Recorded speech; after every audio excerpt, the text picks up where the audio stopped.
多谢内容来看高雄的消息。高雄寿山动物园伫清明连假期间，逐天都超过1万人次的人入园，刚才进行3天就吸引超过3万人次。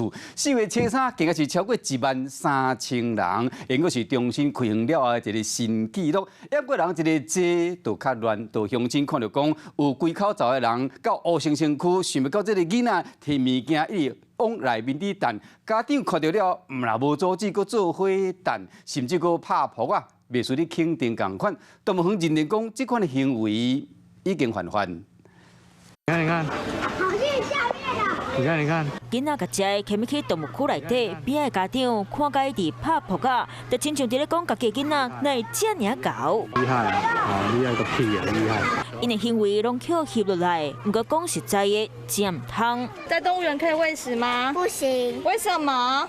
因为他们会生病。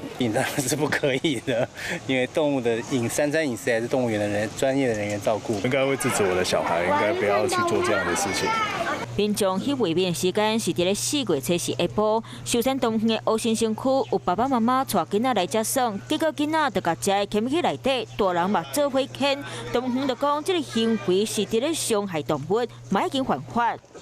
吐司啊，那或者是面包，那其实这些都会额外造成动物的负担。游客屡劝不听的状况的话，那我们还是会依照野生动物保育法的相关的条例来给予开罚。寿山动物园清明小年耍假期，逐天超过1万人来接送，刚刚前3天就已经剩超过3万人，昨日嘛超过13000人，创下重新开园了后的新纪录。不过人若多，就人会乌白来。园方嘛讲，请民众唔通甲动物饲，动物若是不幸翘起，会罚2年有期徒刑，并可上悬50万块罚金，请民众唔通知法犯法。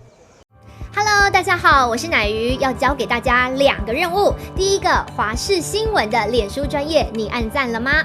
还有华视新闻的 YouTube 频道，赶紧订阅起来，还要记得按赞，开启小铃铛哦。